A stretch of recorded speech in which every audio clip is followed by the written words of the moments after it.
Hello,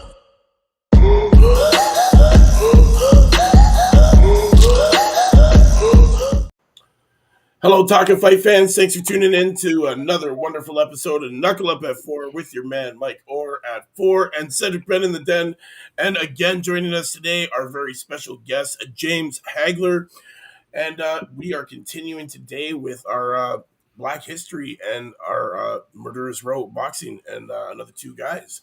And this wonderful elite boxing club that all you guys know now that we've brought it to your attention, and we're going to continue with it today.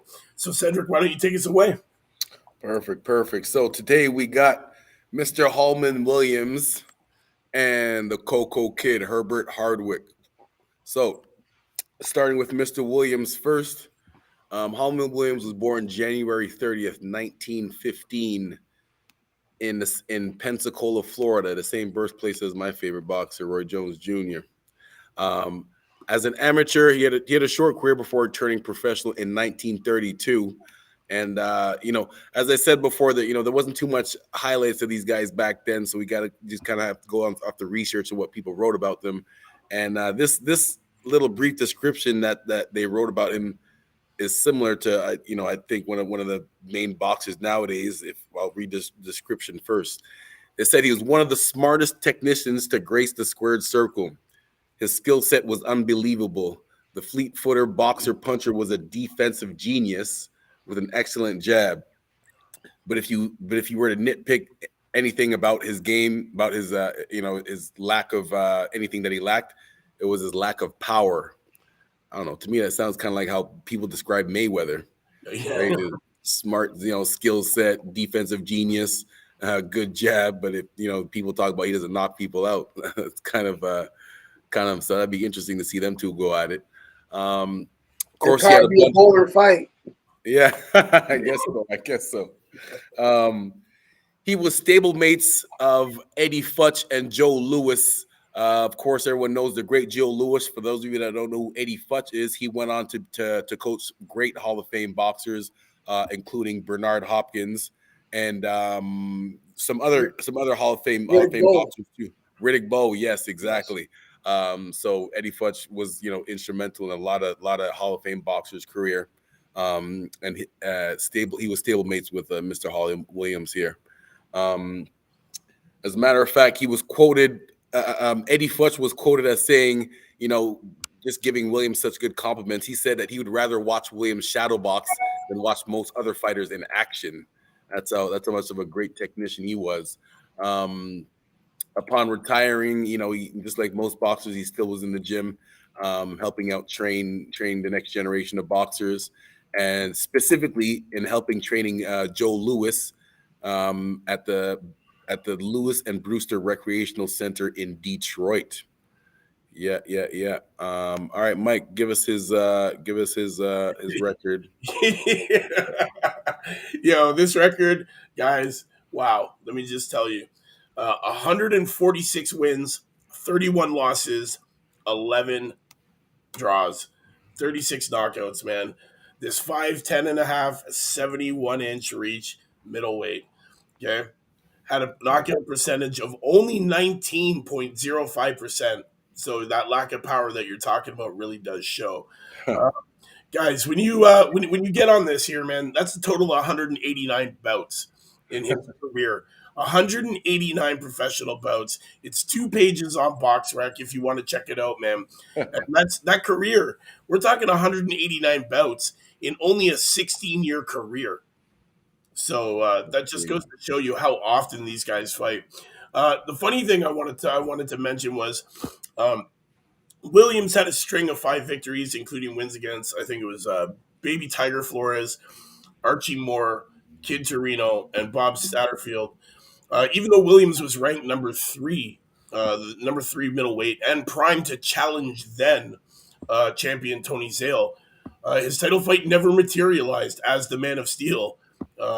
Tony Zale went off to fight in World War II. So it never happened. Also, the funny thing is we're going to talk about another guy that's coming up in a minute here who was unquestionably Holman's boogeyman, to be honest. And I'm talking about the Coca Kid.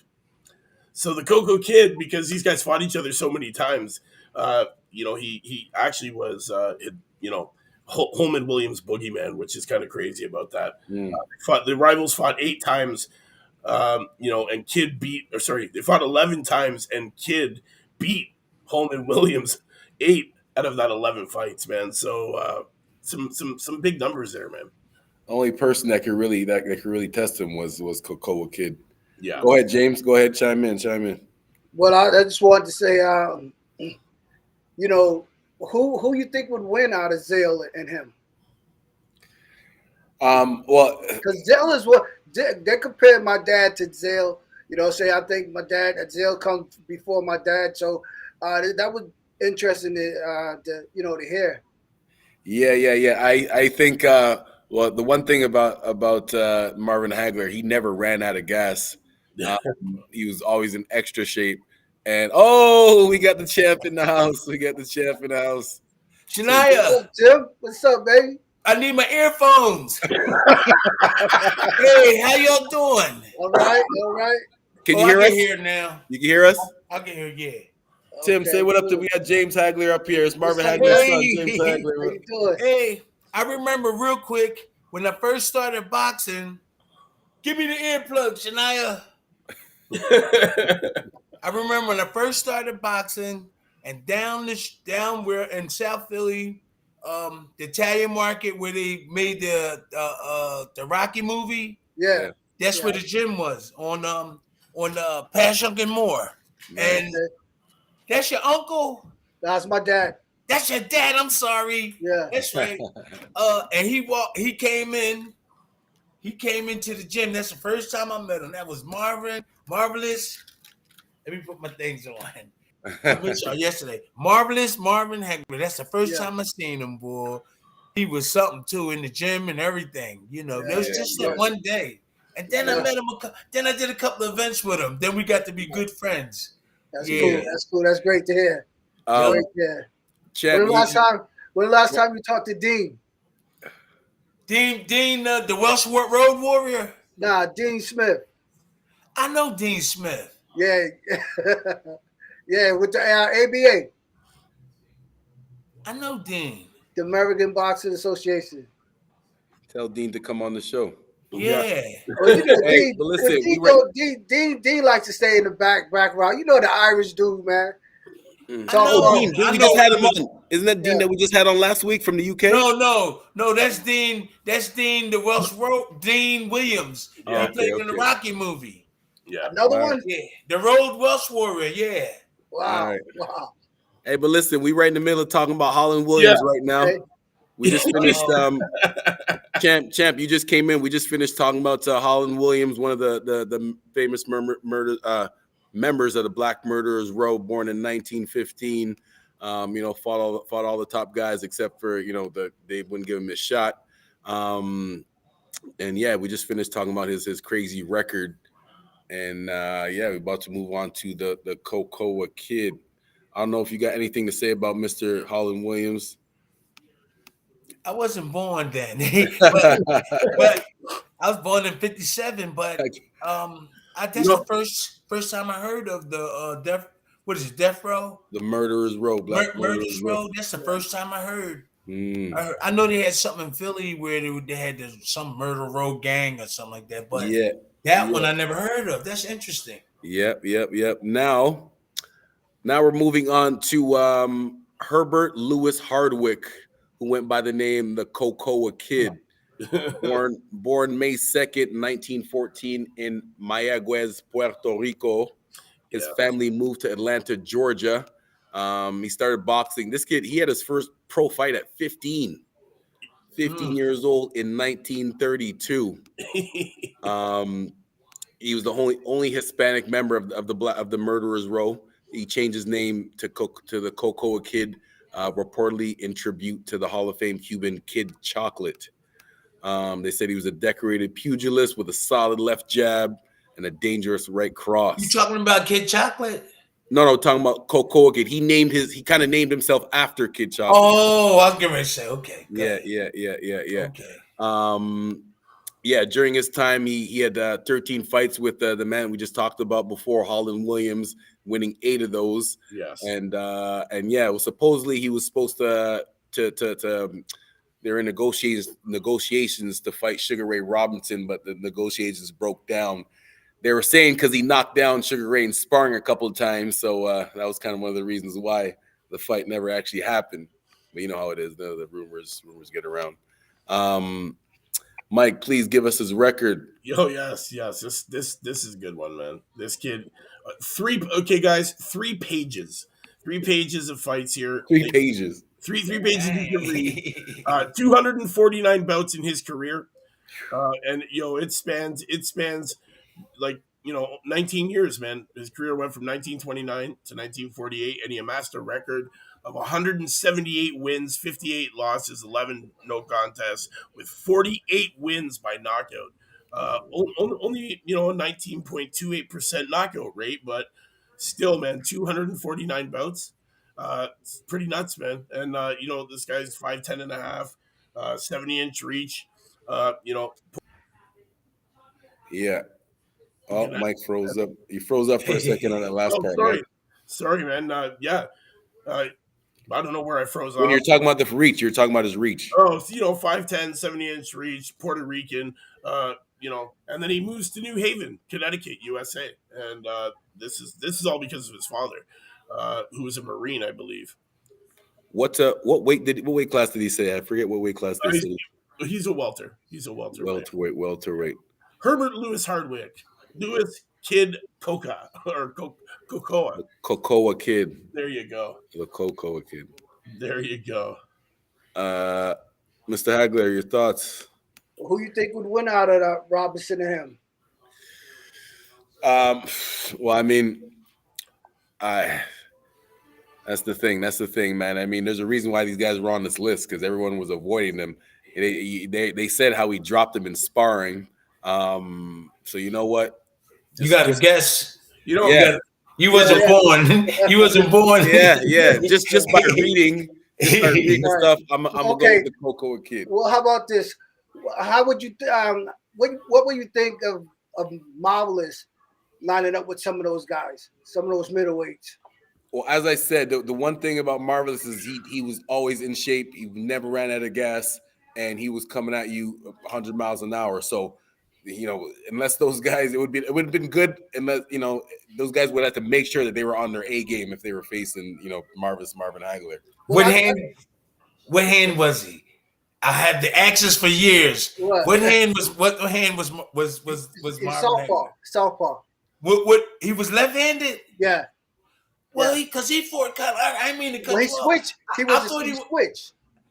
So he's southpaw. Yeah, and he fought that way. Okay, I figured that. Yeah, southpaw. Okay. He switched back and forth. You know why he switched, right? He had to switch because he was going to Philly, so he needed something because those guys was tough back then. So he needed something to throw him off, and that's when they started learning how to fight the other side as well.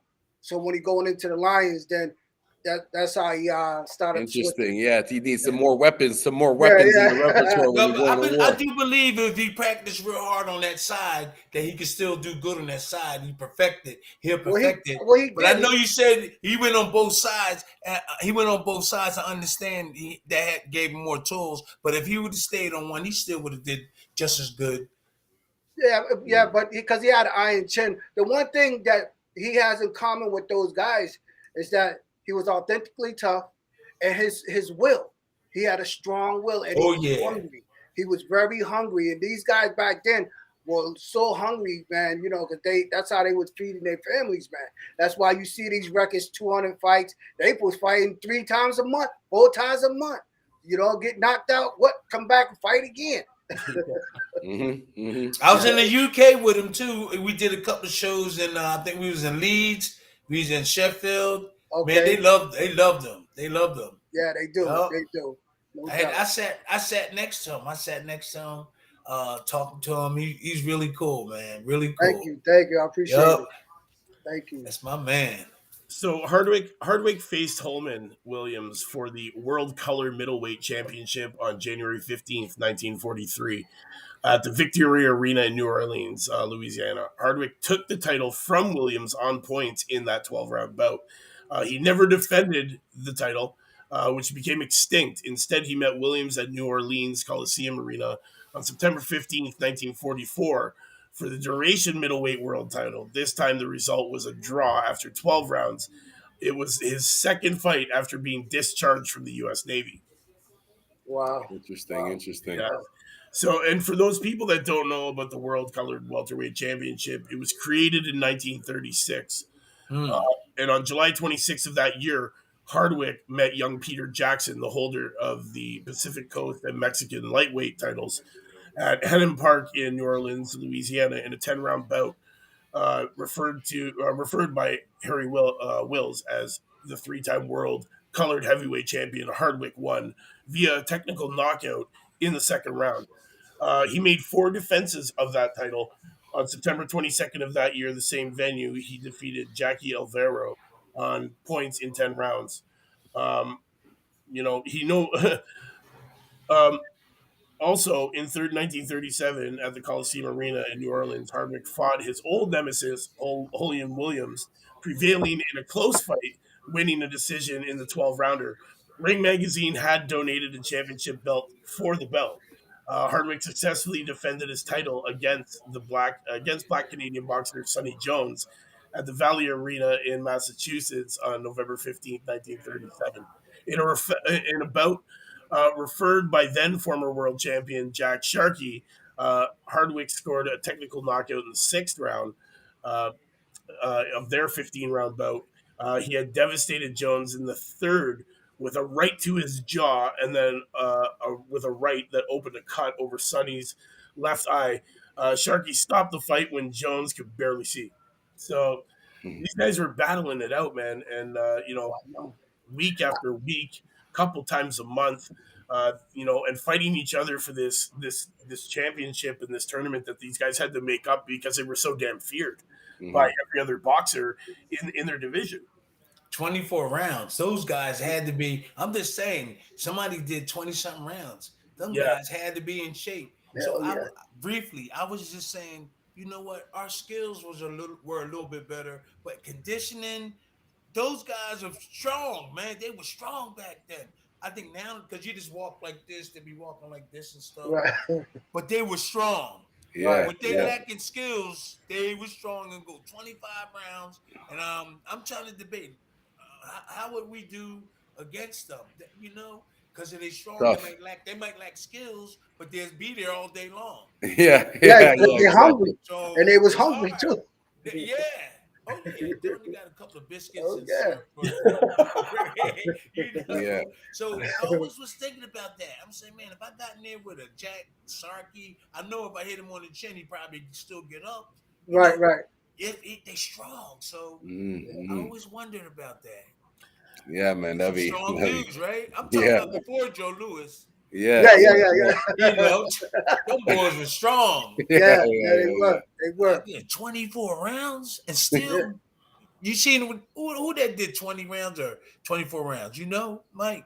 That's two fights. That's basically 2 fights in one night. It is. Same time. And still be strong. Yeah. And he's still strong. I'm like.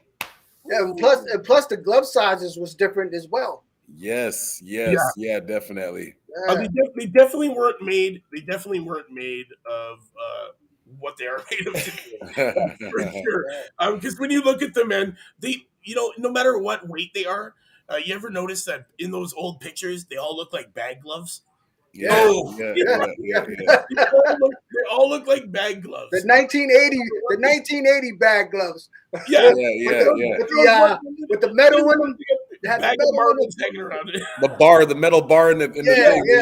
The metal bar with like the bag of marbles that just. It looks like I wonder how many guys can't communicate. How fast? Because there was a lot of communications.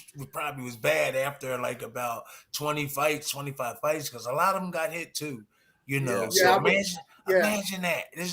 Just nowadays when guys box too, you can start losing a little bit. Like Like, you know, you can't remember things and stuff like that. Right. Imagine with those small gloves. Yeah, Oh, God. And, and going all those rounds, right? Yeah, and they were swinging for the bleachers too. When they tried to kill you, they tried to kill you. You must have played baseball before. Everything. You played baseball before, huh? Yeah. You played baseball? Yes. Yeah, I played baseball before. Okay. Yeah. But of course, especially because they were probably getting, they'd probably give them an extra bonus for having a, knockout of the night or something like that. And of course, you're trying to get every extra piece of money you can, especially back then. So you guys already talked about murders. Y'all already talked about Murders Row and how they got started and everything. I know I tried to get on.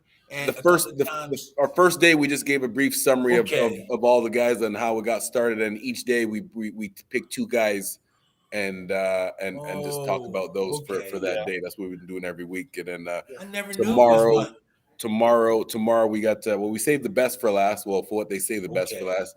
Yeah. Charlie Burley, they say from what everyone says was probably the best one out of all of them. Charlie Burley, even though Hardwick, the Cocoa Kid, from April to September of 1940, he was the #1 welterweight contender in the world.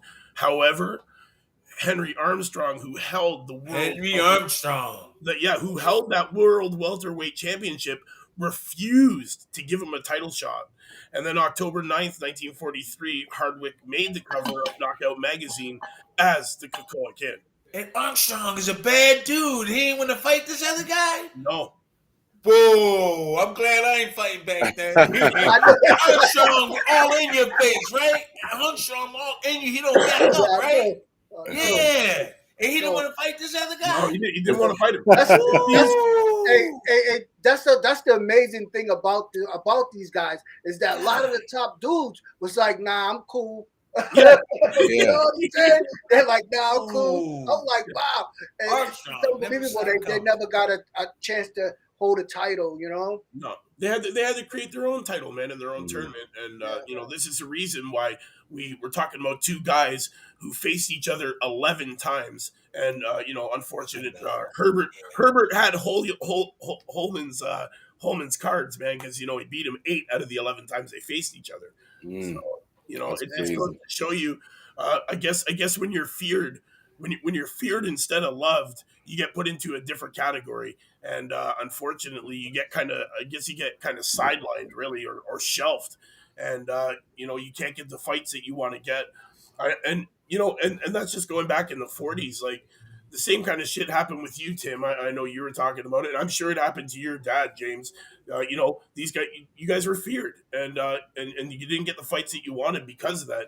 And honestly, I think these guys helped pave the way for people like Tim and your dad to come through and start to make a change in it, right? No doubt. Yeah, I think all those guys should be inducted in the Hall of Fame.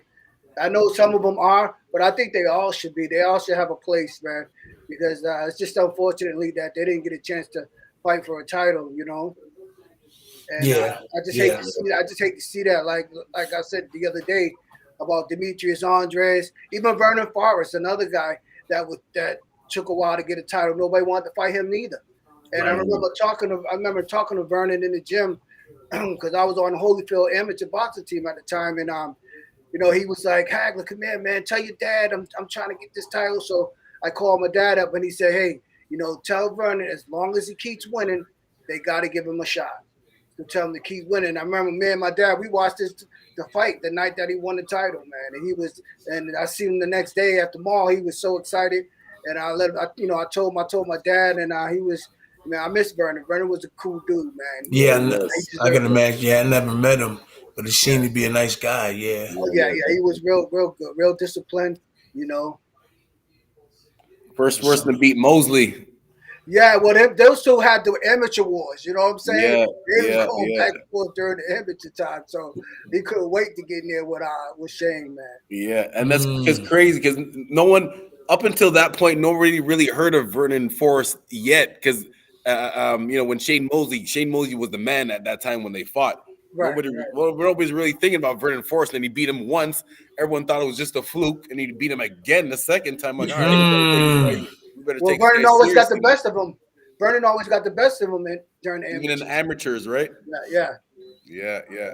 So they're so used to fighting each other in the amateurs, when they turn pro, they just go gun ho. I mean, they in an intelligent way. Yeah. In an intelligent way, right? And that's my uncle Robbie Simmons told me when I was fighting. He said, "Remember these guys." I was like, "Why?" He said, "Because you're gonna see them in the pros. If you turn pro, you're gonna see them in the pros." So he said, "Remember those guys." You know. I got a question for Mr. Hagler and Mr. Witherspoon. James, we'll go first. Is there any like black fighters from your dad's era that maybe you heard your dad talk about that maybe didn't get their chance or didn't get their shine at the time? And then Tim, answer the same thing after James. I never heard him talk about anybody that was going through what he was going through at the time. But he always talked about Reuben Carter. He talked about him a lot. What's the other? He talked about Dick Tiger and what's the other middleweight? Dick Tiger. I heard that name. Yeah, I heard that name. What's his name? He came up to the gym. What's his name, man? He was a middleweight. From Jersey. He's from Jersey. Oh, middleweight. I think so. What's his name? ML Griffin. Okay. Yes. Those are guys that you hear him talk about a lot in the gym and when we're out talking about boxing. He brought those guys up a lot. I think he patted himself a little bit behind Reuben. You know, because Reuben was the first one to come out with the robe, the ball head. You know. Yeah. That makes sense. And I know, real quick before Tim, you answer. I'm pretty sure, James. I'm pretty sure Muhammad Ali said this about your dad. Correct me if I'm wrong, but he was like early. Like I know your dad. He fought. He did have some big fights, but he still, had to work his way up to get those big fights, and had to wait a long time for those big fights. And I'm pretty sure I heard a quote from Muhammad Ali saying to him. He said, "You got three things against you." He said, "You're good, you're black, and you're a southpah." That was Joe Frazier. That was Joe Frazier because he won I think a 2-3 day night to stay at Joe Frazier's house on the radio. He won that, and he ended up going to Joe Frazier's house and spending time with him. Oh, and Joe Frazier said that to your dad? Joe Frazier said that to him. Wow. That's awesome, man. Go ahead, Tim. No, I don't really. When we were fighting, everybody did fight each other. Like, I know you said, we had a good flock of heavyweights, and other weights. Everybody fought each other. They, I don't think that's why I can't remember anybody like, running from another guy. It might have been maybe because of the money or something like that. But other than that, everybody fought each other. That's right. You're right about that. And that's when boxing was boxing. You know what I mean? Because nowadays, man, you gotta wait 30 years to see fight each other, man. You know, and then they take time off of the ring. They fight one time, and 3 years go by. Oh, he coming back. But where did he go? Then when Don King was attempting to get Tyson from those guys, he was lining all the heavyweights up just to fight Tyson. And he was lining them all up. He forgot about everybody else. He forgot about everybody and said, "Hey, that's my thing." And he started putting each one in. He put Miss Green in. He got Miss Green good. I didn't want to go in because I was only going to get $500,000, and now that I was going to get $150,000. So everybody making a couple of million, so he started lining everybody up, and he finally got Mike. He finally got him, and then all the abuse, all that whatever happened, they did. He went through. So he at one point he just forgot about everybody and said, "No, concentrating on Mike." Boom, and so this is where we're at today. Right. And Holyfield fought everybody too. That's what I like about Holyfield. Holyfield fought everybody. You know what I'm saying? Well, wait. Let me say something real quick. At one time we were scheduled to fight, and they turned the fight down, and they said he had a heart problem. Something was wrong. Yeah. I remember. Something was wrong with his heart. But a lot of guys was scared. A lot of management, not the boxers. Right. The boxers didn't care about fighting. That's but right. The management didn't want to. Lennox Lewis, Lou Duvenham, they didn't want to fight me for some reason. I wasn't even in shape. who else? It was it's even documented that Mike Tyson people, Kevin Rooney.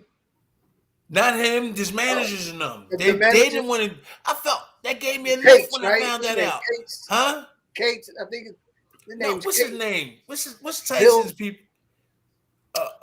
Bill. His name was Bill. That was one of his managers. Yeah. And These guys should know. Tim, He should right? know. I was like, I know Tyson to fight me any day in the week. But the management in them was scared. And I think that's because of the skills. They didn't know which Tim Witherspoon going to wind up. So I was like feeling real good about that. I was like, okay. I know Bill, Mike would have fight me. I know Right. Lennox would have fight me, no problem. But Right, there was right. the management. I was like, that's cool. And that's how yo, I didn't know that. I didn't know that. Are you talking about Jimmy Jacobs? Yeah, Clayton. Jim Jacobs, Bill Is it Clayton. Bill Clayton. Yeah, Yeah. they turned it down. Yeah. They turned it down. I was like, whoa. I said, okay. And then Lou Duva and them turned it down with me with Lennox. I was like, because they said they didn't know which Tim Witherspoon going to We'll show. come in. Them guys would have fought. They would have fought. It was the management. Right. Yeah. I was like- Yeah. The fighters want to fight, so that it's never their fault. It's either the managers or the promoters. I wasn't ready. That's what I mean. Even right now with Spence and Crawford, I don't think like people. You don't box your whole life and then wake up one day and all of a sudden afraid of fighting somebody. I don't think it's them that don't want it. It's the management that's clashing. Definitely. Yeah. Right? That's Yeah, what I 'cause found out. It's I had documented. to tell Dante's boxing. I had to tell him I seen him at the boxing expo, and I seen he did a set with what's his name what's the guy's name? They said my dad ran from him, and and Your dad ran from somebody. Yeah, the dude fought. I'm about to have his name in a minute. The dude fought James Toney, the body snatcher, the spot. The Mike McCallum. Mike McCallum. Oh, Mike, all right. Right. Marvin would have gunned him. Right. I So like Mike. I told him, hey, look, man, my dad wasn't scared of nobody, man.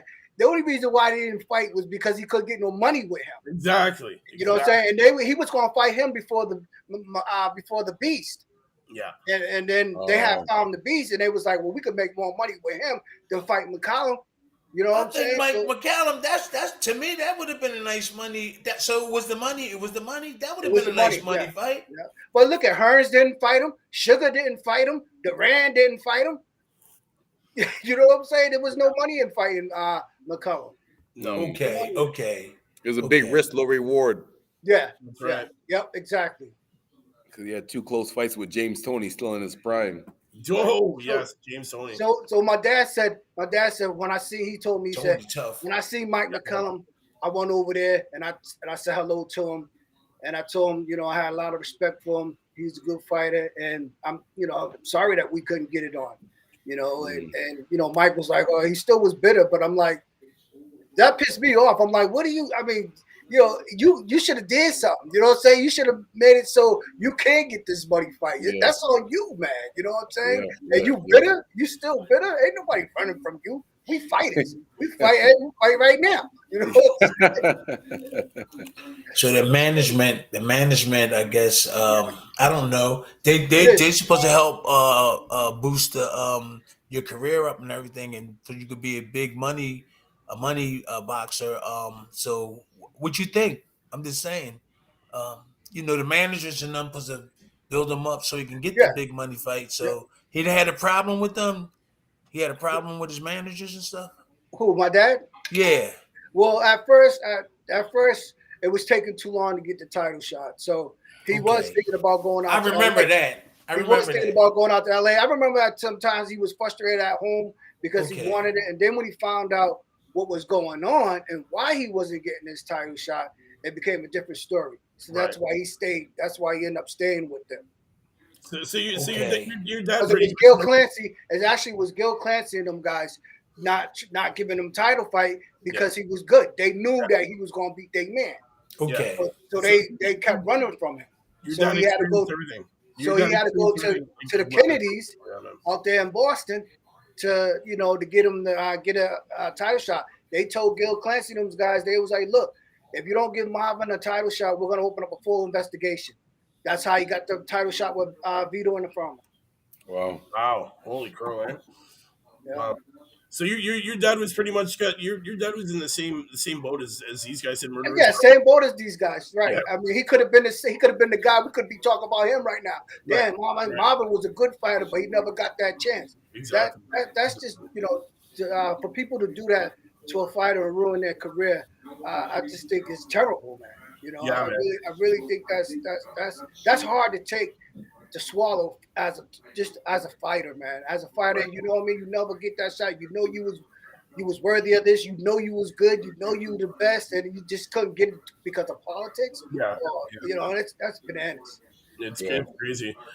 Good thing is, Williams was elected. Holman Williams was elected into the Boxing Hall of Fame in 1996 and was elected into the International Boxing Hall of Fame in 2008. He was killed in a fire while asleep in the club where he worked at. So, yeah, it's unfortunate that happened to him, but, he's one of these guys that definitely deserves to be there. Oh yeah. For sure.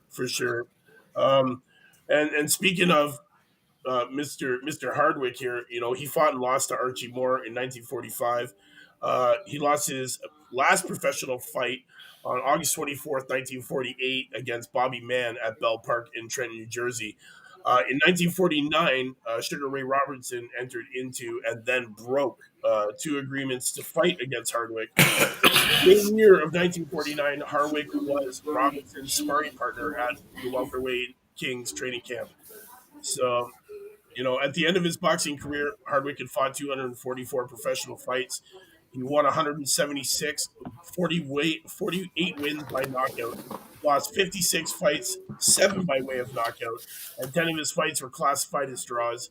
Yeah, man, these guys paved the way for people like your dad and Tim, to be honest.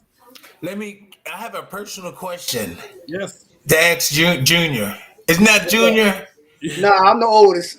Okay, you're the oldest. Now, I was several times overseas, like in events with your dad and his wife. Do you know her real good? Yeah, I know his wife. Yes. Yeah, she and I met her. She seemed pretty tough. She She pretty tough. She don't play with people. I said hi. She's like, I was like, is she in the mob? And she Italian. I was like, oh, she must be a mob daughter. She must be a mob daughter or something like that. I was like, she's like tough towards me and stuff, and like she's overprotective with him. Yeah. He told me. He said that's my watchdog. Yeah, and she was acting like a security guard. Yeah. We did several events. Every time I say hi and stuff like that, and I was sitting next to her, and she was serious. She was like, she like his bodyguard. I was like, so I don't actually, Yeah, she's in Italy right now, right? Say it again. She's in Italy, right? Yeah, she's in Italy. Yeah. Okay, I met her like 3 or 4 times. I was like, she's a bodyguard. She ain't let nobody mess with him. She might as well start fighting. Yeah. Serious.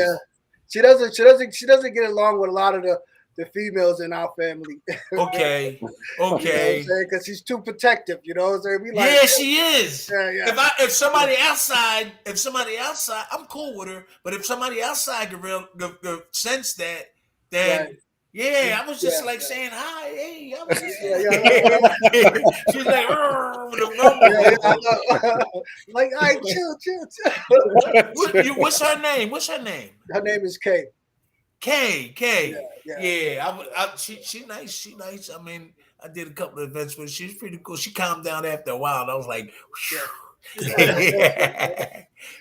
those guys didn't know that. Yeah, he had to tell her. He has to tell us sometimes. Hey, relax. It's okay. I know. She's he likes that though. He liked that though. Oh, he liked the hard stuff, huh? He liked that. Yeah, my dad was very hard. He was a hard dude, man. So he liked. Yeah, but he was. Listen, I never seen him mad or nothing like that. He'd go around nice and cool with everybody. And that's what I liked about him. When he fight, he really showed up. He showed up in shape. The switch. It's like flipping the switch, man. Your dad was a very humble person on the outside of the ring. Great humanitarian. But, man, get that man in the ring, flip that switch. and a ferocious beast stands on the other side of that. On the other side of you, man. When you're going up against them, like night and day, like night and day. And I love how your father never carried that outside of the ring, man. That aggression and that ferociousness. It's just it was like a switch, man. Your dad knew how to turn it, man. Some guys can turn it on, and some guys can't, and your dad definitely was one of those guys that could do that. Mm-hmm. Appreciate Exactly. it. Thank you. Yeah, man. That being said, guys, we're getting to that time to the end of the show today. Cedric, finish us off by the conclusion. Yep. Today's Thursday, so today was our fourth day of focusing on the members of the Black Murderers Row from the 1930s and 40s, who are some great black fighters who never got their shot at the top guys because everyone knew how dangerous they were. So yes, we're giving them their shine this week, and so people still remember who they are and still remember their names. And tomorrow we're going to focus on Charlie Burley, who many say that was the best out of the guys from this Black Murderers Row. And also, we didn't do Lloyd Marshall yet, did we? Nope, not yet. No. Okay, so we got Charlie Burley and Lloyd Marshall tomorrow. Yeah, man. In the Black Murderers Row. Hopefully, James and Tim could join us again. I'll be here. Yeah. Definitely. Perfect. All right. Well, to all the Talkin' Fight fans out there today, thanks for tuning in to this special episode of Knuckle Up. Thanks again to James for joining us and two-time heavyweight champ Tim Witherspoon. Always a pleasure, guys. We'll see you tomorrow for the continuation of this great story about the Black Murderers Row and these 8 fighters who paved the way for most African American fighters in the game today, and have set it up for their success, man. So, guys, make sure you come join us tomorrow for Charlie Burley and who's the next one? Lloyd Marshall. Lloyd Marshall. Okay, Charlie Burley, Lloyd Marshall. So, guys, same time, same channel tomorrow. Continuation, Black Murderers Row. You know what it is. We'll see you then. Peace. All right. Peace. Okay.